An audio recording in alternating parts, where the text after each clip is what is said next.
This program is sponsored by the partners and friends of Redeemer's Voice Media.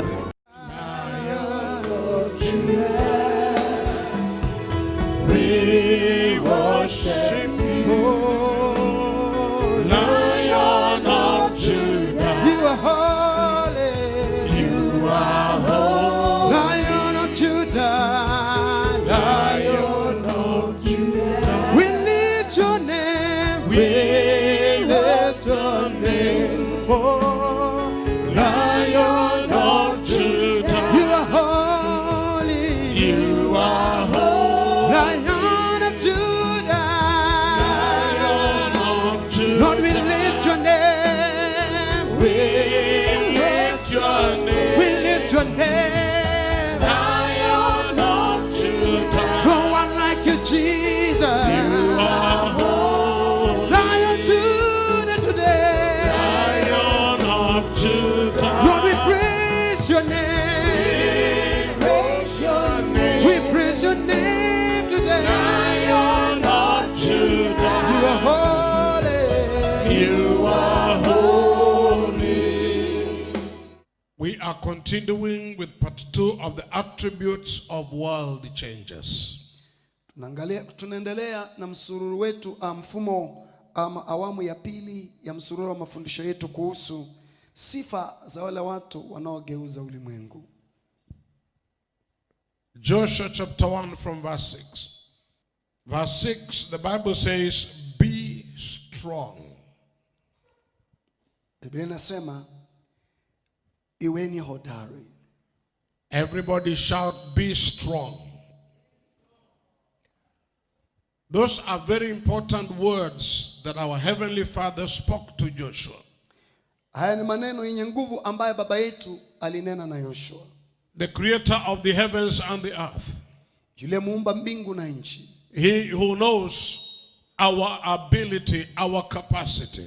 Yeye anayejua uweza tulionao na nguvu tulizonazo. He that built in us all that we are. Yeye aliyejenga ndani mwetu yote tuliyofanyika. He told him, be strong and of good courage. Kasema uwe hodari na moyo wa ushujaa. For unto this people shalt thou divide for an inheritance the land which I swore unto their fathers to give them. Maana ni wewe utakayewarithisha watu hawa nchi hii niliyowapia baba zao ya kwamba nitawapa. Only be strong and very courageous, Uwe hodari tu na ushujaa mwingi, that you may observe to do according to all the law which Moses my servant commanded you. uangalie kutenda sawasawa na sheria yote aliyokuamuru Musa mtumishi wangu. Do not turn from it to the right hand or to the left, that you may prosper wherever you go. Usiache kwenda mkono wa kuume au kushoto, upate kufanikiwa sana kila uendako. Part 2 of this session, I want to talk on courage. Katika awamu hii ya pili ya mafunzo, nataka kuzungumzia kuhusu ushujaa wa moyo. These were not instructions of a teacher or a mentor. They were instructions of the Heavenly Father, who is the one who gave a covenant of inheriting the promised land to the children of Israel. Na huyu anayezungumza maneno haya ama kupeana maagizo si mkufunzi wala mwalimu, isipokuwa ni Mungu mkuu aliyefanya maagano na wana wa Israeli kwamba atawapa nchi. In other words, he knows what exactly we need in this life for us to succeed. Hivyo basi yeye anafahamu tunachokihitaji kwenye maisha haya ili kuleta mafanikio. And we saw yesterday that we need to be strong. Na jana tukaona kwamba imetupasa kuwa hodari. And above all being strong, you need wisdom. Na tukasema juu zaidi na kuwa hodari unahitaji hekima. Because the Bible says in Proverbs 24 verse 5, a wise man is strong.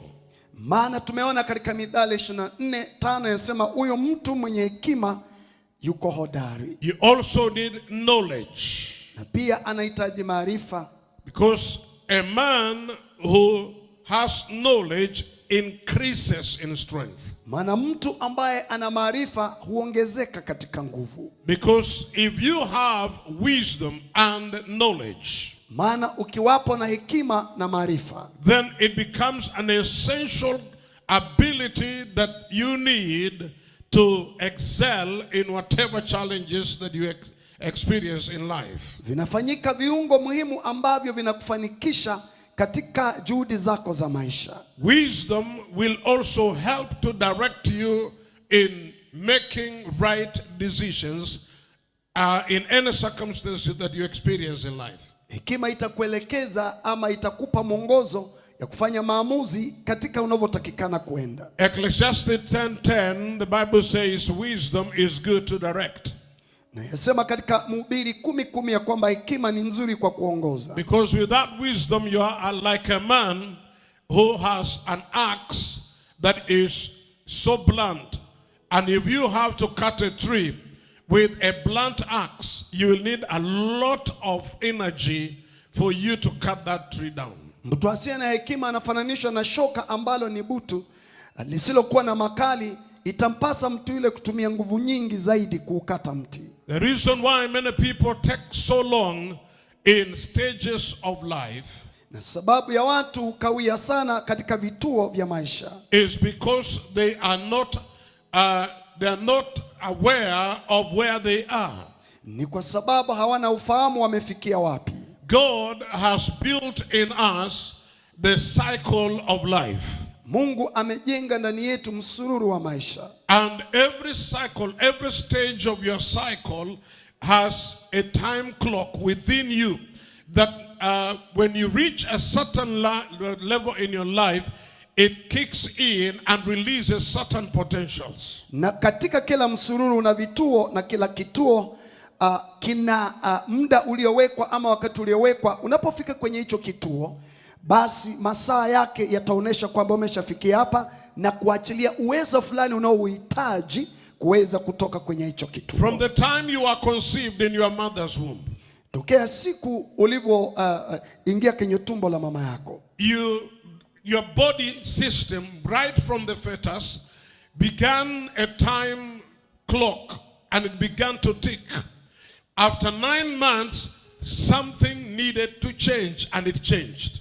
Na mfumo wa mwili wako tokea wakati ambapo ulikuwa tu bado ni mayai, muda wake ulianza kuhesabika, na hivyo basi kufikia wakati wake wa kuzaliwa miezi 9 ilibidi kifanyike kitu. And there is the age of being a toddler. Then from toddler you are a child, and from there you are, and all these stages, there are things that are kicking in. Every stage of life has its own potential, has its own capacity. Na ulipokuwa ni mtoto mchanga anyonyaye, ukafikia yule mtoto kutambaa, ukaanza kutembea, maana kila kituo cha maisha yako kina uwezo fulani ambao unachipuka. When you reach teenager, there was also another stage that began. Ulipofika katika umri wa barubaru, ukaingia kwenye kituo kingine. From 18, 19 onwards to 30 years, 32 years, another stage begins. Ulipoingia kwenye ujana katika miaka 25 mpaka 30, ukaingia kwenye kituo kingine. When a certain stage overtakes you, it brings oppression. It brings you into a state of anxiety and fear, and you feel like you are too late to do some things. Kituo fulani tuseme cha rika yako ama katika umri wako, ukivuka umri ule usitekeleze yaliyotakikana, utapata kwamba maisha yako itakuwa imejawa na kujuta.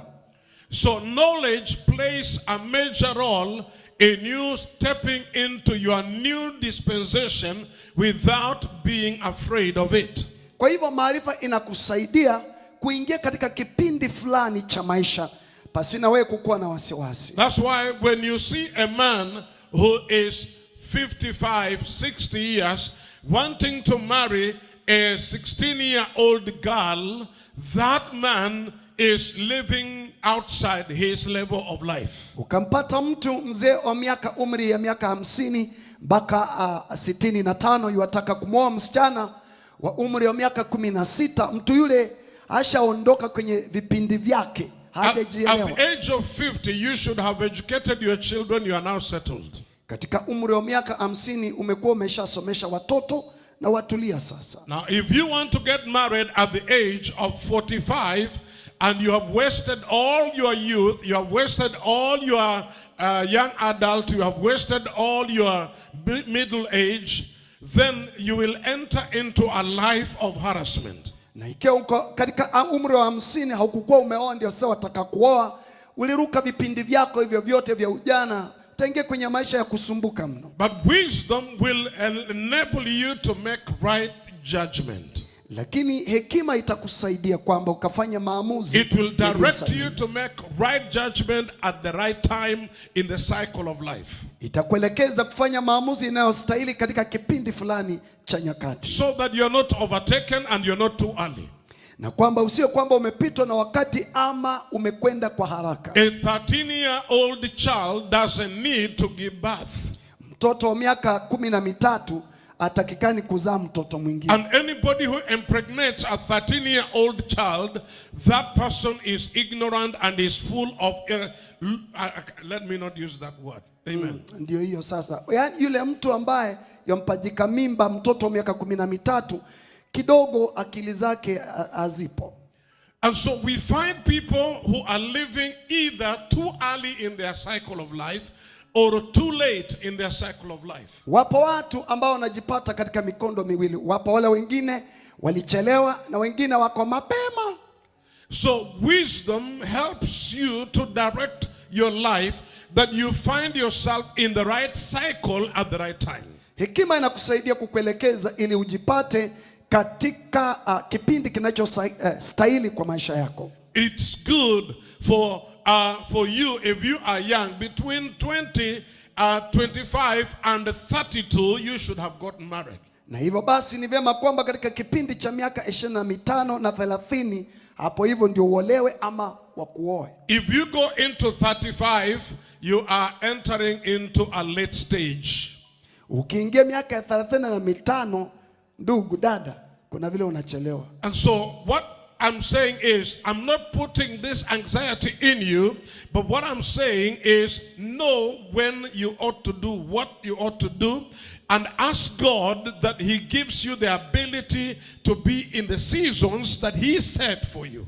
Yani si kwamba nakutia wasiwasi, lakini kwamba nikupe hekima wewe mwenye busara kufanya kauli zako na maamuzi yako kulingana na kipindi cha nyakati umefikia wapi. Every stage of life demands courage. Kila kipindi cha maisha kitahitaji uwe na ushujaa wa moyo. Demands information.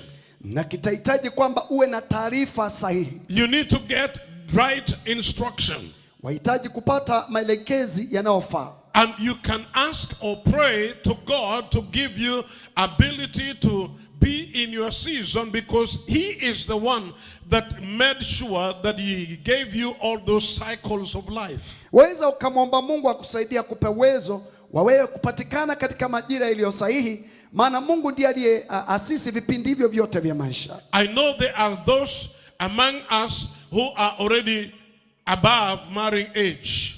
Najua kuna baadhi yetu ambao kidogo tumeruka ule umri wa kuoa. But our heavenly Father still answers prayer. Lakini Baba wetu mbinguni bado hujibu maombi. And He is able to give you the right mate at the right time. Atakupa mchumba aliye sahihi kwa wakati ule sahihi. But you need strength in these seasons. Lakini katika vipindi hivi na majira hawa hitaji nguvu. So what is courage? Ushujaa wa moyo ni nini? It is the crucial courage is crucial for all life, for impact. Na nasema hivi, ushujaa wa moyo ni kipengee muhimu sana katika kuweza kuwa na matokeo kwa maisha yako. You need courage to brace yourself for the battles of life. Wahitaji ushujaa wa moyo ili kujihami kwa vita vya maisha. You need courage because we are living now in a new dispensation, a new culture is being developed right now because of the situations that the world is in right now. You need courage to face challenges that are arising and emerging at the time that we are living in. Wahitaji ushujaa wa moyo kwa sababu tuishi katika vipindi tofauti vya nyakati, na tena tuna matukio tofauti na changamoto na desturi mpya zinatokea utahitaji ushujaa wa moyo ili kuweza kupambana na hali jinsi ilivyo. We are not sure of what will happen tomorrow. Yani kwamba hatuna uhakika kitakachotokea kesho. We are not sure of how life will treat us. Na hatuna uhakika vile maisha yatakavyotubeba. During this and after this pandemic. Na katika wakati wa janga na baada ya janga hili. But courage will enable you to brace yourself for battles ahead. Ushujaa wa moyo ama ule ujasiri utakusaidia wewe kuweza kujihami kwa vita vya mbele. You surely need courage. Hakika unahitaji ule ushujaa wa moyo. And the inner strength to come out victorious when you are going through challenging times. Na nguvu za ndani ili kuweza kuepuka wakati unapitia changamoto nzito. Isaiah 35 verse number 4 says, say to those with a fearful heart, be strong and do not fear. Yasema hivi kwamba waambieni walio na moyo wa hofu, jipeni moyo, msiogope. Say to those who are fearful hearted, waambie walio na mioyo iliyo na hofu, be strong, jipeni moyo, do not fear. Msiogope. Behold, your God will come with vengeance. Tazama Mungu wenu atakuja na kisasi. And he is also coming with the recompense of God. Na malipo ya Mungu. He will come and save you. Atakuja na kuwaokoa ninyi. So whatever stage of life, whatever challenges of life, whatever life dishes to you, the Bible says, do not be afraid.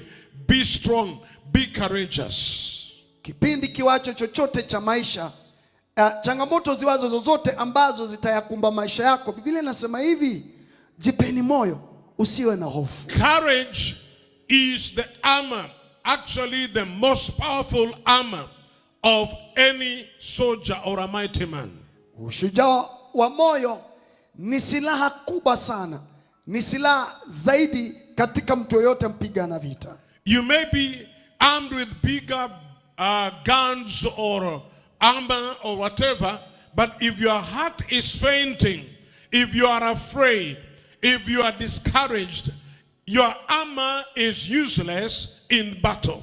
Hata kama unazo silaha zote kubwa, una marisasi, una mabomu, lakini wapo kwenye moyo wako mna wasiwasi, mna hofu, na kuambia kwamba wewe hauwezi ukavishinda vita. You can easily be disarmed when you are afraid.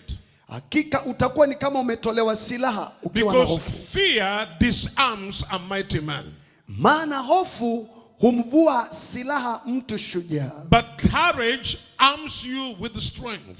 Lakini ushujaa wa moyo unakuhami na nguvu. Even though things may seem bad, but that courage you have is armor enough to help you go through those challenges. Licha changamoto zinaweza kuwa nzito kwako, lakini kuna vile ushujaa wa moyo utakuwezesha kuzipita hizo changamoto. I know there are so many young people today who are passing through overwhelming circumstances of lack of jobs. You are looking for livelihoods. There are things that they are bombarding you left, right, and center, and you don't know where to run to. But I want you to know that courage will carry you through all these storms of life. Najua wapo vijana wengi wakati wa sasa wamekumbwa na changamoto za kukosa ajira na mambo mengi ambayo inawapata, lakini nataka nikwambie kwamba ushujaa wa moyo utakubeba wakati wa shida. Courage will keep you sober in any challenging times. Ule ushujaa wa moyo utakuweka na akili zako zikiwa timamu katika hali ambayo umekumbwa na changamoto. Because when a storm hits, what the enemy does is he wants to bring confusion and give you suggestions that will enable you to fail in your original plan or desires. Na wakati ambapo dhoruba inakuja kwenye maisha yako, makusudio yake ni kukuletea mchanganyiko ama mchafuko wa kiakili ili kwamba ukaukose mwelekeo wa mwanzo uliokuwa nao. You may be anointed, but if you have fear in your heart, that anointing cannot be of help. Wenda umepakwa mafuta, lakini wapo ipo hofu kwenye moyo wako, yale mafuta haitakuwa na nguvu. Saul the king was anointed. He was full of the Holy Ghost. The Bible says he was filled with the Holy Spirit and he became a different man. Na Sauli naye alikuwa amejazwa Roho Mtakatifu, maana Biblia inasema alijazwa Roho na kageuka akawa mtu tofauti. So if you are praying with fear, anxiety, you are nullifying the answer that God would have given to you. Iwapo unaomba na maombi yako yatokana na hofu na wasiwasi, yani namna ile unayafuta yale maombi na majibu ambayo Mungu angekuwa amekuachilia. Courage energizes your prayer. Ushujaa wa moyo unapeana nguvu kwa maombi yako. It energizes angels to come for your aid. Hata uwapa nguvu malaika waje kukusaidia. Angels don't respond to fear. Malaika hawaitikii hofu ya watu. Angels respond to courage and boldness. Malaika wanaitikia ujasiri wa moyo. That's why God told Joshua, you must be strong and you must be courageous. Ndio sababu Mungu akamwambia Yoshua kuwa hodari na moyo wa ushujaa. Because he knew when he crosses the river Jordan to the other side, the giants are in that land and the cities are fortified. And he knew that the armies of the Canaanites have grown for 40 years.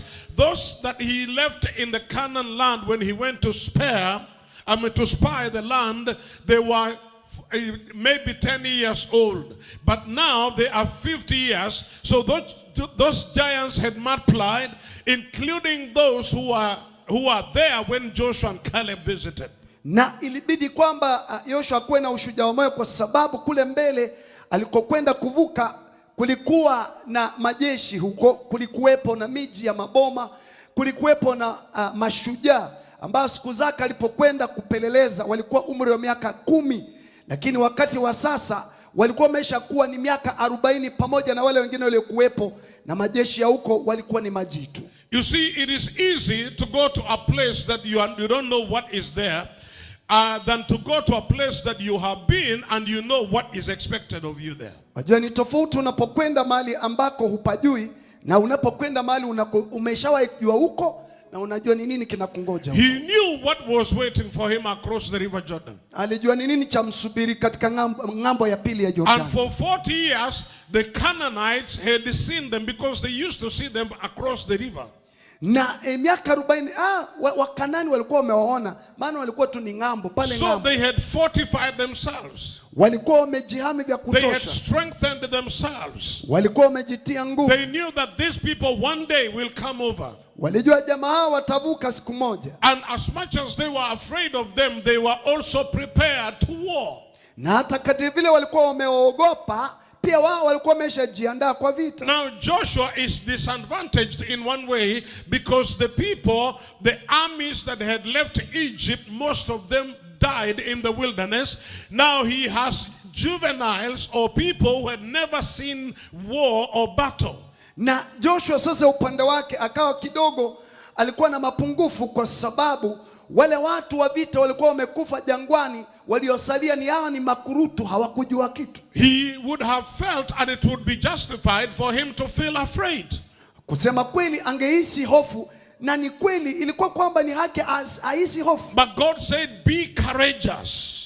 Lakini Mungu akamuhimiza kwamba uwe hodari. And I came here with this word to tell somebody it does not matter what is expected of you ahead, just be courageous. God is on your side and you are going to overcome this battle. Kwa hivyo haijalishi wapitie kitu gani, lakini hii leo niko na neno kukwambia mtu leo, nenda kabili hiyo hali, kuwa na moyo wa ushujaa. It doesn't matter what information has been brought to you or against you, or the kind of people who have conspired against your success or against your promotion or against your job or whatever they are planning against your life. I want you to know there is power in you being courageous. Haijalishi habari ulizozipokea, haijalishi ni akina nani walioipanga njama juu yako, iwe ni mali pa kazi ama kwenye shughuli zako. Nakwambia hivi ndugu dada, jipa moyo. I have seen a small inaitwa nini mchuzi kafiri, ndio gani ile, not lizard, this a squirrel. Yes. A squirrel, a tamed squirrel was standing against a bulldog, and it would just chase around the bulldog because this thing is courage. It's not afraid of this big dog. Ona ile mnyama anaitwa msongareli yule. Mwenye mkia mkubwa. Amesimama mbele ya jibwa kubwa. Na analitatiza jibwa hili kwa sababu huyo msongareli ana ujasiri, ana ushujaa wa moyo. I've seen on social media a very small bird troubling people on the street. Yani nimeona hata kwenye mitandao ya kijamii ndege mdogo hivi wamtatiza watu. I saw a sheep ram beating people and causing them to fall, and they are running, all human beings. Yana kamuona ni beberu ndio hivyo. Beberu hivyo anawatandika wanaume wakianguka wengi tu na yeye ni mmoja. So courage will arm you for victory. Yani ule ushujaa wa moyo utakuhami wewe kwa vita. So look at a friend and tell them, be courageous. Don't look at the bigness of the situation. Angalia mtu, mwambie bwana wewe kuwa na shujaa wa moyo, haijalishi ukubwa wa hali. Courage despises the mighty, because courage does not look at how big that person is. It looks at what it is going to achieve at the end of the day. Ujasiri wa moyo huangalii ukubwa wa mashujaa, lakini inaangalia uweza iliyo nayo kuweza kuwatenda hao mashujaa. You see, David was just a young boy. Yule Daudi alikuwa ni kijana mdogo. Never been to any serious battle. Yeye hakukuwa amejihusisha kwenye vita vyote vikubwa. But in the wilderness he had handled a few things. Lakini akiwa jangwani alikuwa amekabiliana na vitu vichache. He had handled a lion.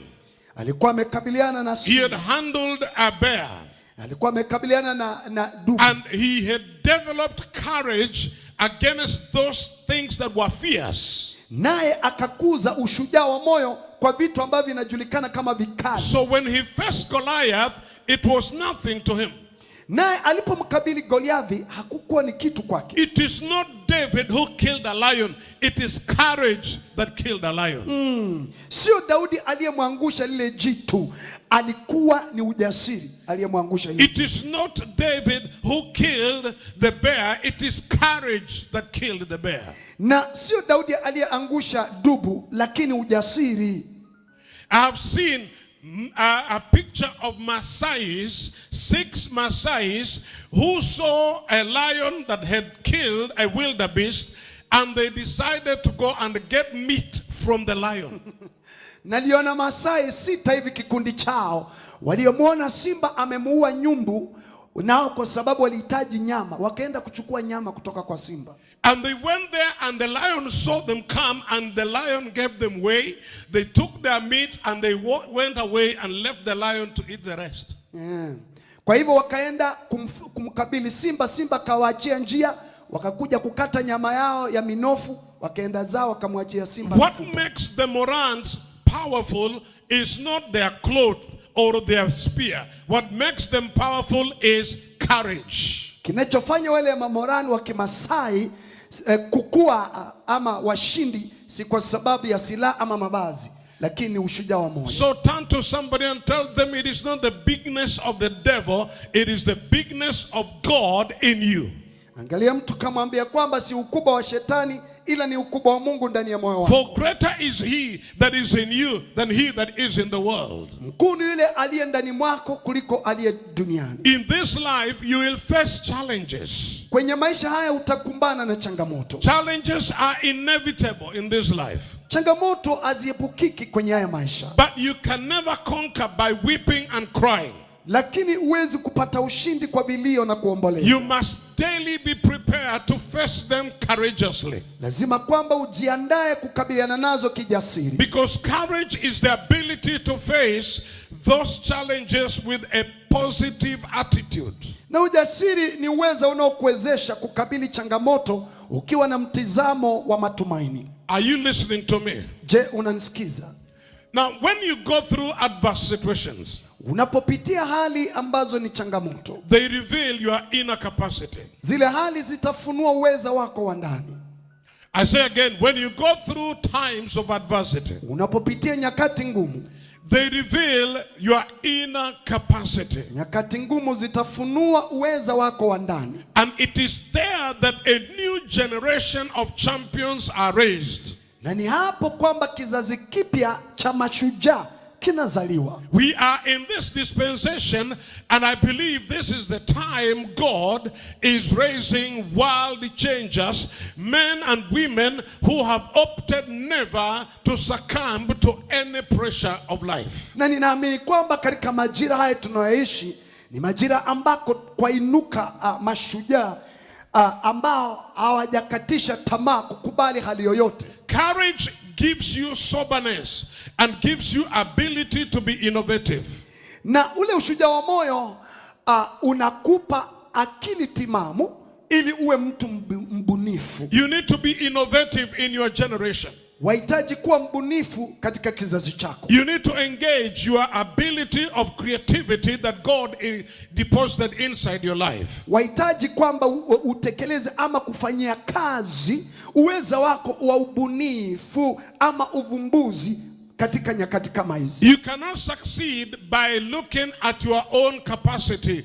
You have to look at what God has already put inside your life. Huwezi kufanikiwa kwa kuangalia uweza wako tu, lakini lazima uangalie ni kipi Mungu amekitia ndani mwako. David told Goliath, the God I serve, I am coming to you in the name of that God. I'm not coming to you with a spear or a sword or any javelin like you are. I am not depending on the arm of flesh. I depend on the inner capacity that God has built in me in his name. Akamwambia kwamba mimi siji kwako na mikuki na fumo na ngao kama ulivyofanya wewe, lakini nakuja kwako na kila nimetiwa ndani kupitia huyo Mungu wa Israeli. You only gain courage by having the knowledge of the truth and the word of God. Na wewe utaweza kupata ushujaa wa moyo tu iwapo una maarifa kuhusiana na neno la Mungu. Because you believe if God said it, he will do it. Maana unaamini kwamba iwapo alisema Mungu atatenda. You can trust in him. Na unaweza kumwamini yeye. He has been tested. Yeye Mungu amejaribiwa. His word is forever established in heaven. Na neno lake limeimarika milele mbinguni. He has never failed in any promise he has made to his people. Wala Mungu hakukosa kutimiza ahadi yoyote aliyofanya kwa watu You can depend on him.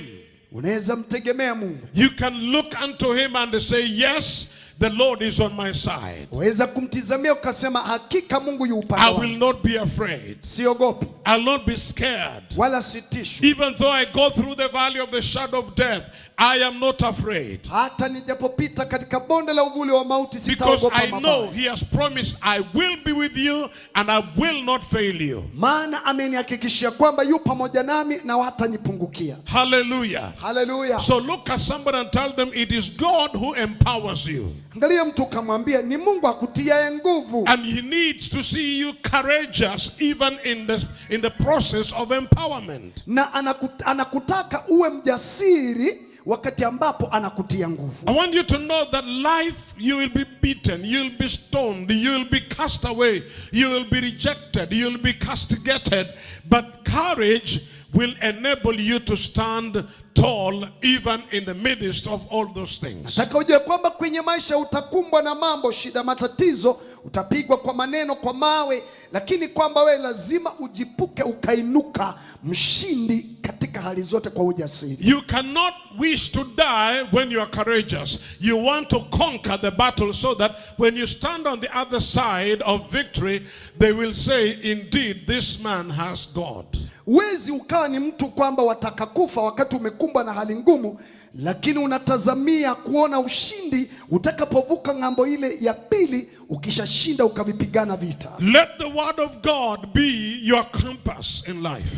Na neno la Bwana liwe ni ramani ya maisha yako. You cannot navigate the challenges of life or through the uncharted waters as the storms rage against you without having a clear direction given to you by the word of God. Huwezi kabisa kufaulu kuyapita maisha na misukosuko na mambo yasiyoeleweka kwako isipokuwa una mwelekeo na mwongozo kikamilifu. That's why Paul says, I can do all things through Christ who gives me strength. Ndiposa akasema Paulo, naweza mambo yote kupitia Kristo antia ya nguvu. I encourage you, stand strong. Don't collapse in time of adversity. Na kushauri, simama wima, usizimia wakati wa shida. As a young person, things will happen against you, but do not faint, because if you faint, you will lose your reward. Na kama kijana, mambo yakikuwa makali, usizimie. Ukizimia, utapoteza malipo yako. The wicked flee when nobody is pursuing them, but the righteous are as bold as a lion. Waovu wanatoroka wasipofukuzwa na chochote, lakini mwenye haki ni jasiri kama simba. So I charge you to be strong. Hivyo basi nakuagiza, I charge you to be courageous. Kuwa mjasiri. I charge you to be bold. Nakuagiza kuwa na things may not be working, but be bold. Vitu huenda vikuendei, lakini kuwa mjasiri. Your parents have cast you out, but be bold. Wazazi huenda wakakutupa nje, lakini kuwa mjasiri. Your boss doesn't like you, but be bold. Kubwa wako huenda asikupende, lakini kuwa mjasiri. After doing all to stand, stand. Ukishafanya yote kusimama, simama. Don't allow the devil to harass you. Usimruhusu shetani akuhangaishe. You are not quitting today. Haukatishi tamaa. I say you are not quitting today. Nasema hautakata tamaa leo. Until the Lord says so, you are standing strong. Mpaka Bwana amesema imeisha, endelee kusimama. God has called you to be strong. Bwana amekuita kuwa mshujaa. Be courageous. Kuwa hodari na shujaa. He that promised you is with you. Aliyekuahidi yu pamoja nawe. He is not forsaken you. Hajakuacha. He will stand with you through it all. Atasimama na wewe katika yote. Even when Jesus was crucified, hata Yesu aliposulubishwa, God was watching him. Mungu alikuwa akimtazama. When he was being buried, alipozikwa, God was watching him. Mungu akawa anatazama. When he went to hell, alipoenda kuzimu, God was watching him. Mungu akiwa anaangalia. And when he had been pushed to the end, aliposukuma mpaka mwisho, the Bible says, maandiko the yanasema, Lord himself raised him up Bwana akamfufua katika wafu, from hell. kutoka kuzimu. When the devil thought it is over, wakati shetani alidhani imekwisha, God stretched up his hand. Mungu akanyosha He mkono wake, sent his spirit to resurrect him akamtuma roho wake kumfufua from the grave. kutoka kaburi. You are coming out. Utatoka ndugu. You have a second chance. Una nafasi ya pili. There is an opportunity Ipo fursa already set forth for you. imewekwa mbele yako. Do not look at what is happening. Usiangalie yanayokufanyikia. God is coming forth for you. Mungu anajitokeza kwako. If you believe it, shout Wapo hallelujah. unaamini, sema hallelujah. It is never too late with God. Haijachelewa na Mungu. I say it is never too late with God. Nasema haijachelewa na Mungu. Mary and Martha said, Mary na Mariamu where wakasema, have you been? umekuwa wapi? He is already dead. Ashakufa, He has kazikwa. already been buried. Ashazikwa huyu. 4 days in the grave. Siku 4 kaburini. Jesus said, Yesu akasema, didn't I tell you? je, If you sikuambia? believe, Iwapo all utaamini tu, things are possible. yote Your inawezekana. brother will live Ndugu again. yenu ataishi I tena. come with this word. Na kuletea neno. Your situation Hali yako is not over. haijaisha. Your case Hali yako is not concluded. haijakamilishwa. I came to tell you, Na nimekuja Jehovah nikueleze, God Jehova Mungu is giving you another chance. anakupa nafasi ya You are springing back unarudi tena from kwa that nguvu situation. katika hiyo They hali. thought you cannot make it. Walikudhani You are hautaweza. coming out. Unatoka You nje. are going out. Unatoka. And when they see you, you will Watakapokuona be marvelous. utakuwa I unashangaza. say you will be marvelous. Utakuwa unashangaza. If you believe it, shout Wapo hallelujah. unaamini, sema I hallelujah. see the grace of God Naiona neema yake Bwana multiplied over your life ikiongezeka juu ya through maisha the yako knowledge of Christ kupitia Jesus. kumjua Kristo Yesu. Because as you know him, Unapomjua zaidi, peace will avail. neema itapatikana, Grace will be manifested. amani His itaonekana, power will be nguvu seen. zake His zitaonekana, glory will be utukufu manifested. wake His utaonekana, virtue will be kicked in. uwezo wake utaingia, And you'll begin to see yourself utaanza kujiona mwenyewe catapulted to the next level. umebebwa kiwango kifuatacho. Hallelujah. Haleluya! You are overtaking them. Wewe unawapita I say you waliokutangulia. are overtaking them. Nasema unawapita It seemed waliokutangulia. like you are finished, Ilionekana uliisha, but you are going over. lakini unavuka. Shout hallelujah. Sema haleluya, Shout hallelujah. sema haleluya. When I left prison, Nalipotoka gerezani, I met so many people whom I looked at and admired their lives. nalikutana na wengi naliwatizama nikawatamani. I didn't have good clothes. Kwangu mimi sikuwa na I mavazi didn't have good shoes. wala viatu vizuri. I would actually be embarrassed in their presence. Yani nilikuwa nikiona haya nikiwa uweponi mwao. No, I would be. Ningelikuwa kwamba naona haya kwa kwenye uwepo wao. But I refused to look at my dressing. Lakini nilikataa kuangalia mavazi yangu. Because I knew there is a new address. Nilijua kwamba mimi nina kitambulisho kipya. I know there is a new address coming. Kuna kitambulisho kipya kinakuja kwa. And there is a time when I will be addressed differently. Na kuna wakati nitaongeleshwa tofauti. Not according to my dress. Wala si kulingana na vile nimevalia. But according to the doings and the workings of the Holy One of Israel. Lakini kulingana na matendo makubwa ya Mungu wa Israeli. Don't be embarrassed with the things you are in now. Usiaibikie mahali uliko sasa. Even your house, don't be embarrassed. Hata ile nyumba yako ya mabati. Very soon. Karibuni. You are entering into a mansion. Utaingia kwenye jumba la If kifahari. only you can believe. Iwapo tu utaamini. And live. Na ukaishi. As God has ordered you. Kama vile Mungu amekuagiza. As God has called you. Vile Bwana amekuita. I assure you, young person. Na kuhakikishia kijana. Your end is not over. Mwisho wako haukufika mwisho. You are just in the beginning stage. Umo kwenye mwanzo tu. Everything you have admired to see. Kila ulichotamania kukiona. You will see it in your time. Utakiona kwenye nyakati with your zako. own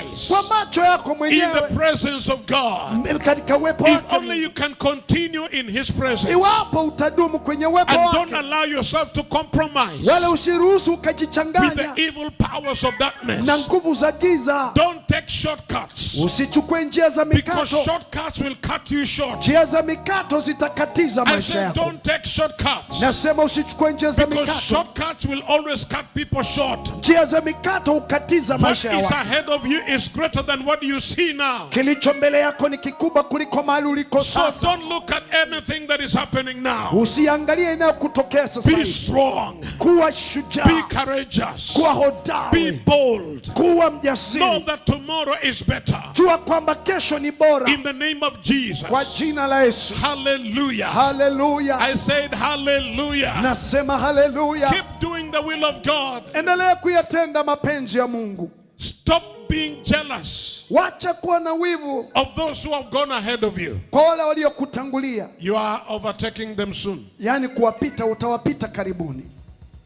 There is only one condition: serve the Lord. Sharti ni moja tu, mtumikie. Don't allow this word of the Lord to depart from your mouth, your eyes. Usiliruhusu hili neno la Bwana likaondoka. Meditate upon it day and night. Tafakari juu yake usiku na mchana. Because when you have the word of the Lord, the word will give you compass in life. Ukiwa na neno la Mungu litakuwa ni ramani ama kitu cha kukuongoza. And the Lord will bless you. Na Bwana atakubariki. May your dreams be accomplished. Ndoto zenu zikatimie. May He open doors that you never thought possible. Akufungulia milango ambayo May hukudhani He itawezekana. order your steps Aongoza hatua za to miguu greater yako. heights. Viwango vikubwa. Give you wisdom Akujalie hekima to excel in this life. ili kunawiri kwenye If you maisha. are in school, work hard. Iwapo umo shuleni, endelea vizuri Do kwa not bidii. allow anything to distract you. Usiruhusu kitu kikaondoa umakini wako. Make sure that you finish your college. Hakikisha umemaliza masomo Finish your yako. university. Maliza chuo kikuu. Build up your capacity. Jenga uwezo wako. And the right time the Lord will come to you. Na wakati ufao Bwana atakujia. You need to have a dream for greater things in life. Wahitaji kuwa na ndoto ya mambo makubwa ya As maisha. you have the dream for better things, don't allow anything to distract you. Unapokuwa na ndoto za mambo makubwa mazuri, usiruhusu jambo lolote likaondoa umakinifu. As I conclude, I want to say nothing worthwhile happens without hard work. Nataka kumalizia kusema ya kwamba hamna kitu kinachotokea chenye dhamani nyingi kama hamna bidii. It is important to sow seeds for whatever you desire to see happen. Lazima kwamba uweze kuzipanda mbegu kwa mavuno unayoyataka kwa maisha. I say it is important to do that. Nasema ni jambo la muhimu. But I want you to know that Lakini nataka every ujue, seed sown in the ground demands work to be put into it. na kila mbegu iliyopandwa lazima ipaliliwe. Because you'll only reap as much as you have sown Utaweza kuvuna kwa kiasi vile and umepanda cultivated. na umeweza kupalilia vizuri. Are you listening to me? Tuko pamoja. So there is a place of sowing seed whatever you give as money or whatever, but you need to know there is a place of hard work and diligence.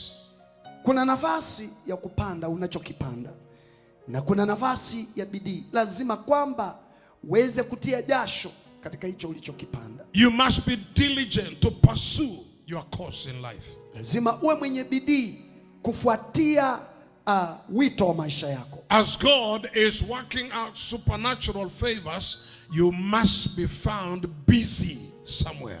Mungu anapojishughulisha kuandaa vibali viche kwako, na hakikisha unayo bidii kufanya. If you are staying with your brother, make sure that he is comfortable staying with you.